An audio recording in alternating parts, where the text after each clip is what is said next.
Hello everyone. इस video के अंदर हम जानेंगे कि कैसे हम ज़ीरोधा के अंदर फंड्स को ऐड कर सकते हैं और कैसे हम फंड्स को विड्रॉ कर सकते हैं। सबसे पहले हम क्लिक करेंगे अकाउंट के ऊपर। यहाँ पर ऑप्शन है फंड्स का, इसके ऊपर क्लिक करेंगे। यहाँ पर सबसे पहले हमको शो होगा अवेलेबल मार्जिन। अगर आपने पहले फंड ऐड किए होंगे और उस फंड से कुछ भी बाय और सेल किया होगा, बाय और सेल करने के बाद जो भी हमारे पास फंड बचेगा वो हमको यहाँ पर शो होगा। सबसे पहले हम फंड को विड्रॉ करना जानेंगे। विड्रॉ के ऊपर क्लिक करेंगे।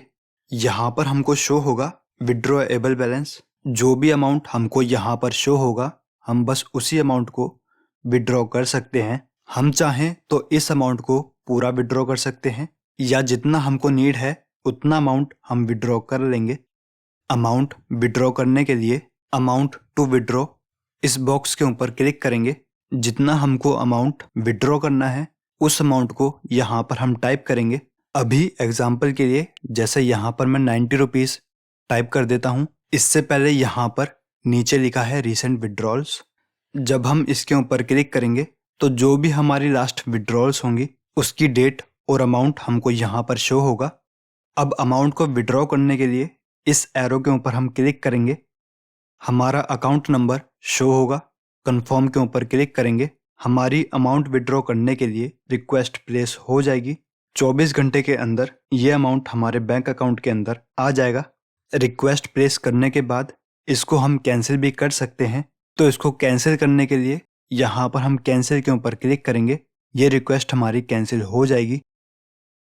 तो अब बात करते हैं कि कैसे हम फंड्स को ऐड कर सकते हैं।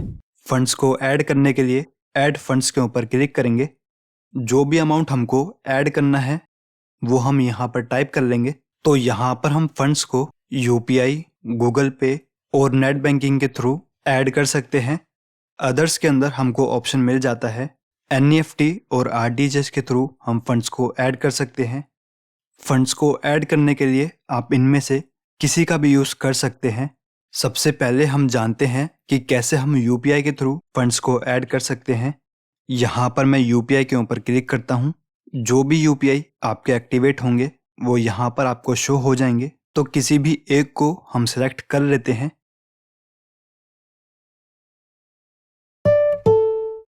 अमाउंट डिडक्ट हो जाने के बाद ये हमको रीडायरेक्ट कर देगा। हमको एग्जिट या बैक प्रेस नहीं करना है। सेम ऐसे ही प्रोसेस है गूगल पे के थ्रू। अगर हम गूगल पे का यूज़ करते हैं तब भी ये यूपीआई के थ्रू ही फंड ऐड करेगा। अमाउंट सीधा आपके बैंक अकाउंट से ही डिडक्ट होगा। ये दोनों ऑप्शन हमारे लिए फ्री हैं। इन पर हमको कोई भी चार्ज नहीं देना होता है। इसके बाद नेक्स्ट ऑप्शन मिल जाता है हमको नेट बैंकिंग का। यहाँ पर हमारा अमाउंट शो हो रहा है। इसके बाद यहाँ पर है सेगमेंट। इसके बाद है अकाउंट। अगर आपने यहाँ पर एक से ज़्यादा अकाउंट ऐड कर रखे हैं तो यहाँ से आप अकाउंट को सिलेक्ट कर सकते हैं। कंटिन्यू के ऊपर क्लिक करेंगे। ये हमको बैंक की साइट के ऊपर रीडायरेक्ट कर देगा। तो हम लॉगिन करके फंड्स को ट्रांसफ़र कर लेंगे। फंड्स को ऐड करने के लिए अगर हम नेट बैंकिंग का यूज़ करते हैं तो हमको 9 रुपये प्लस जीएसटी का चार्ज देना होता है। अब कुछ ज़रूरी बातें। जब हम यूपीआई का यूज़ करते हैं तो हम एक दिन के अंदर 35 यूपीआई ट्रांसफ़र कर सकते हैं। यूपीआई अमाउंट की लिमिट है 2 लाख रुपीज़।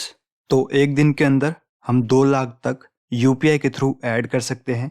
वहीं अगर हम बात करें तो नेट बैंकिंग के अंदर हम एक दिन के अंदर 25 ट्रांसफर्स कर सकते हैं। नेट बैंकिंग के अंदर हम मिनिमम 50 रुपीज़ और maximum 1 crore rupees per day add कर सकते हैं। आरटीजीएस और एनईएफटी की कोई लिमिट नहीं है। जो भी डिफरेंट ऑप्शंस के अंदर लिमिट्स हैं वो ज़ीरोधा एक्सेप्ट करता है।